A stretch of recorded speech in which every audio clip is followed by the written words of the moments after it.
Dr. Baliga here. This podcast is on specific issues of culture in the doctor-patient relationship. Specifically, we'll be reading about overcoming racial or ethnic distrust and engaging patients about spirituality. This is derived from an outstanding chapter on cultural competency in the doctor-patient relationship, authored by Dr. Horace M DeLisser, MD.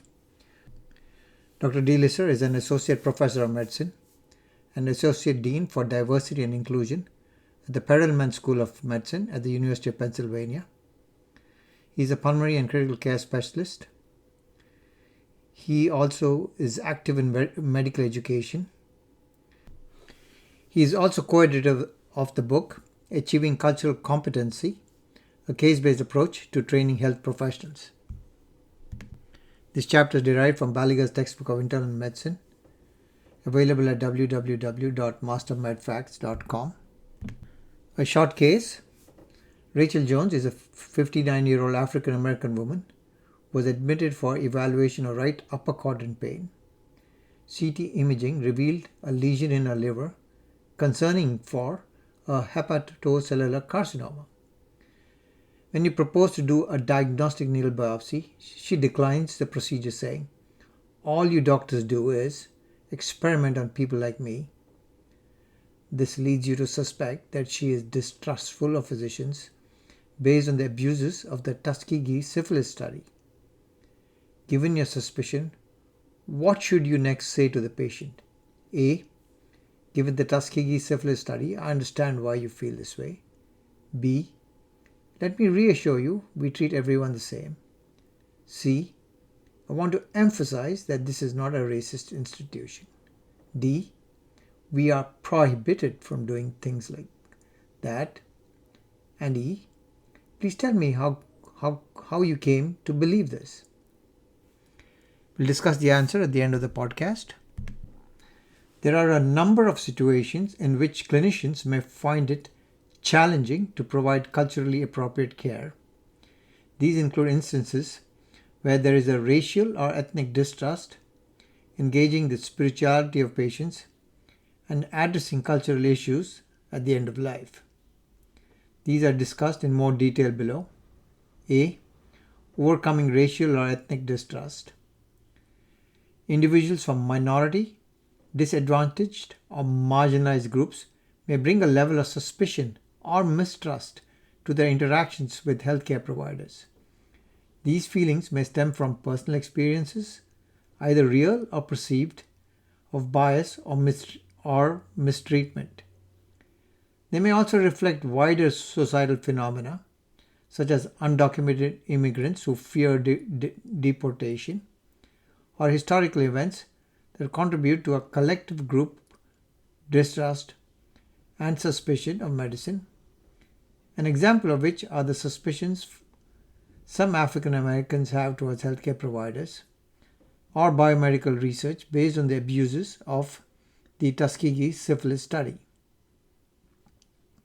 The following are recommendations for navigating these situations where issues of racial or ethnic distrust have become or likely to be part of the patient-provider interaction. First, it's important to not react with anger or defensiveness. Second, don't ignore the elephant in the room.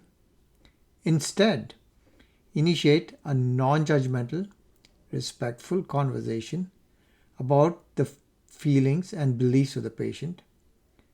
Sincerity, honesty, and a genuine effort to listen and respond to the concerns of the patient can all be helpful in fostering a level of trust that will enable a therapeutic relationship between the provider and the patient.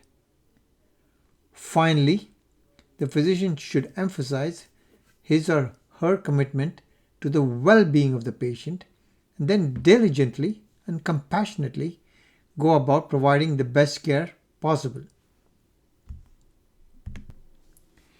Engaging patients about spirituality. The spiritual and religious beliefs of patients may be the basis for lifestyle choices, decision making, approaches for understanding and coping with illness and death, and the rituals of death. There is also evidence that an individual level of religiosity may influence health outcomes. It is therefore proves helpful in relationships with patients to establish a habit of clinical practice that conveys respect for the spiritual beliefs of patients. Some physicians may not be comfortable doing this because of either the sensitive nature of religion in the current socio-political climate or the physician's own personal ignorance, indifference, ambivalence, or non-belief. Self-awareness of this discomfort is necessary in order to avoid dismissive or aversive behaviors that could undermine communication with the patient. In attempting to engage patients around their spirituality, healthcare providers should endeavor to be sincere in what they do while maintaining a sense of integrity about their own spiritual beliefs. It is therefore appropriate to decline to do or participate in something that is uncomfortable for the physician. It is anticipated, however, that as the cultural competence of physicians increases, their capacity and comfort for engaging issues of spirituality will also grow. In seeking to be respectful of spiritual beliefs of a patient, the goal is to gain an understanding of the meaning and role of spirituality for that individual's life. Such an understanding is then used to inform a plan of care that enables good faith accommodations of the patient's spirituality, but which is also consistent with professional values and standards. One of the simplest ways to show respect in this area is to inquire early on about spiritual beliefs, issues and concerns that are important to the patient. Several tools, such as the FICA and SPIRIT, have been developed for obtaining a spiritual history from patients. FICA stands for FICA. F is for faith and beliefs. I is importance of spirituality in the patient's life. C, spiritual community of support. And A, how does the patient wish spiritual issues to be addressed? The acronym SPIRIT stands for S for spiritual belief system, P for personal spirituality, I, integration with the spiritual community, R for ritualized practices and restrictions, I for implications for medical care, and T, terminal events planning. Rather than a list of questions to be methodically asked, these tools are best used as reminders of the important information one should eventually obtain from the patient. There is evidence that appropriately worded, physician-initiated inquiry about spirituality is not unwelcomed by patients. In the course of conversations with physicians, patients or their loved ones may also make unsolicited comments that reference their spirituality. These spiritual references should not necessarily be allowed to pass, but instead should be taken as opportunities for curious, respectful inquiry that may help to provide a further understanding of and connection to the patient. Other things there may be appropriate, depending on the situation, include involving pastoral care, encouraging visits from clergy or believers from the patient's faith community, and participating in patient family initiated ritual, example prayer, to the degree that one is comfortable. Prayer initiated by the physician is controversial and does raise concern for manipulation or coercion of the patient. In secular or pluralistic settings, conditions under which physician-initiated prayer might be acceptable are those in which prayer is authentic for the physician, welcomed by the patient, respectful of the patient's beliefs, and aimed at consoling, comforting, or encouraging. Cultural decision-making and end of life. Culture and issues of culture may impact the processes of decision-making at the end of life and thus need to be accounted for in determining the goals and plans of care at that time. These include varying cultural understandings of the significance of individual autonomy, the potentially changing roles that families might play as surrogate decision makers, and references to spiritual beliefs as a basis for decisions. Varying cultural understandings of the importance and significance of autonomy. American and Western cultures place great value on the individual and protection of personal autonomy. This contrasts with other cultures where the family and the wider community are primary and the loci of decision making. These differential understandings of the basis for decision making may contribute to conflict and disagreement about goals and plans of care at the end of life. Negotiating this clash of values can be challenging. In these situations, patient and respectful discussion should be initiated to negotiate an accommodation for the cultural values of the patient and family that preserves the patient's autonomy. For the family that insists, based on their cultural heritage, that information be withheld from the patient, a response might be to have the patient independently indicate that he or she is comfortable deferring to the judgments of the family. Patients with higher levels of education or who are from financially secure are more likely to view conversations about changing in the direction of care at the end of life to comfort measures as empowering and as positive efforts to respect autonomy. In contrast, poor, vulnerable, or disadvantaged individuals may understand these discussions as part of an effort to deny them medical care. This may account for the reluctance on the part of some individuals from minority communities to complete advance directives.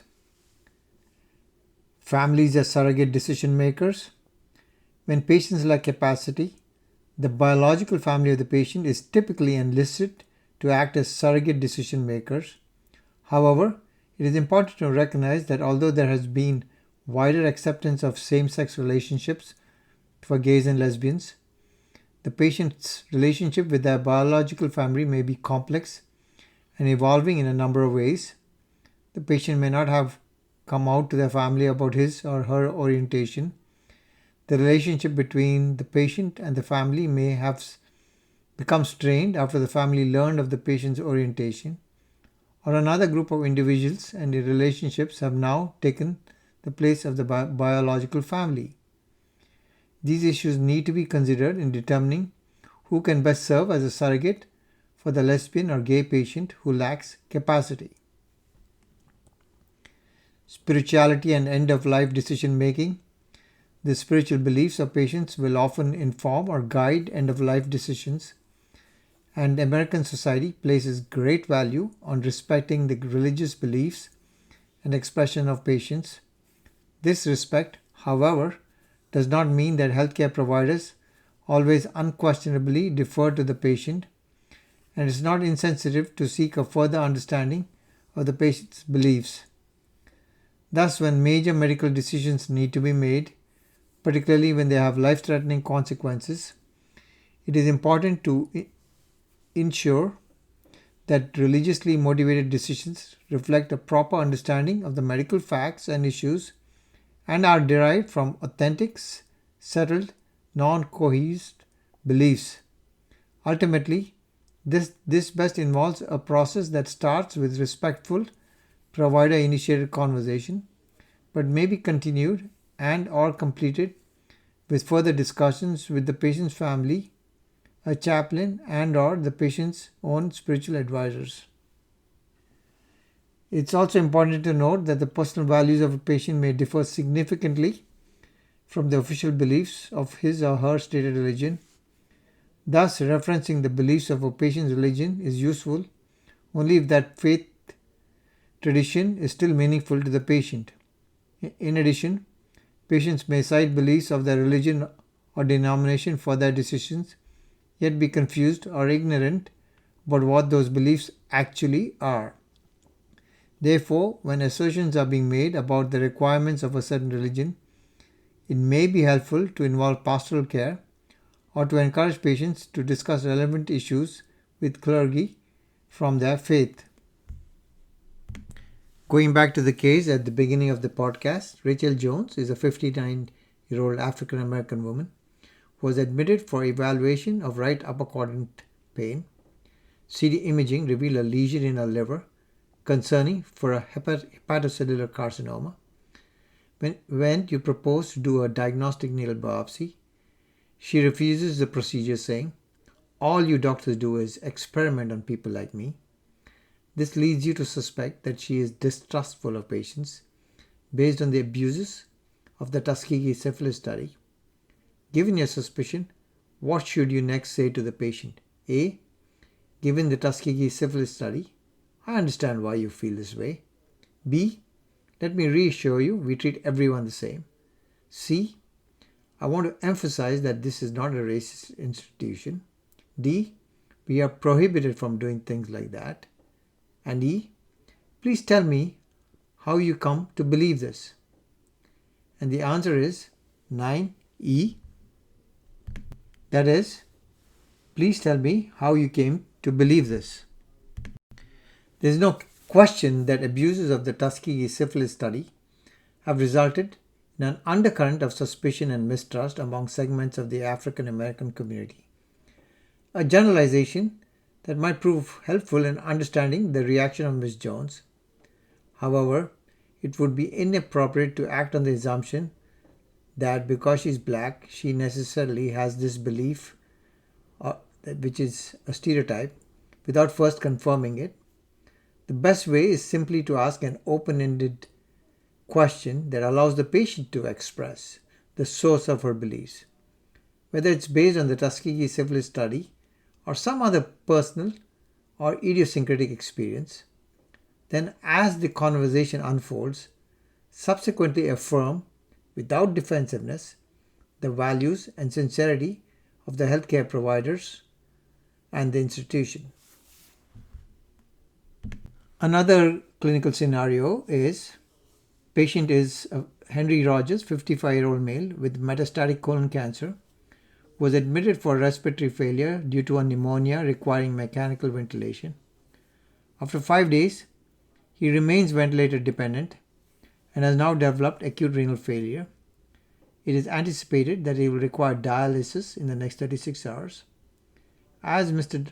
Rogers lacks decision-making capacity, the medical team discusses the benefits and risks of dialysis with the patient's family.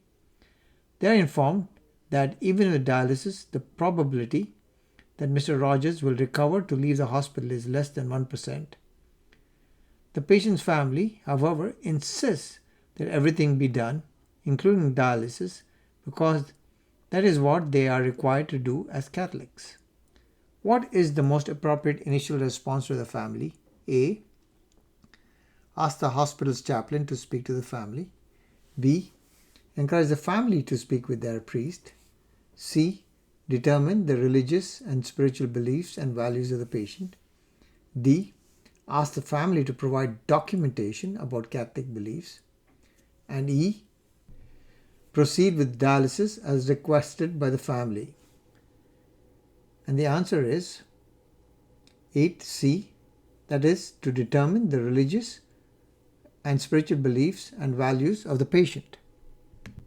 Ultimately, families need to understand that decisions must be made in terms of what the patient would have desired, what the patient's values were, and or how the patient lived his life. Religious values are important and do help to inform the end-of-life discussions. However, these values must be framed in terms of the religious values of the patient. That is, what did the patient believe? Invoking Catholic theology is relevant only if this tradition was still meaningful to Mr. Rogers. It is also not uncommon for individuals to be confused or ignorant about the beliefs of their religious faith and thus may misstate or misrepresent those beliefs. It is therefore important to confirm the accuracy of religious assertions. To that end, it may be helpful to involve pastoral care or to suggest that the family first discuss these issues with the clergy from their faith. This podcast is derived from an outstanding chapter titled Cultural Competency in the Doctor-Patient Relationship, authored by Dr. Horace M DeLisser, who is Associate Dean for Diversity and Inclusion at the Perelman School of Medicine at the University of Pennsylvania. The chapter is derived from Baliga's Textbook of Internal Medicine, available at www.mastermedfacts.com.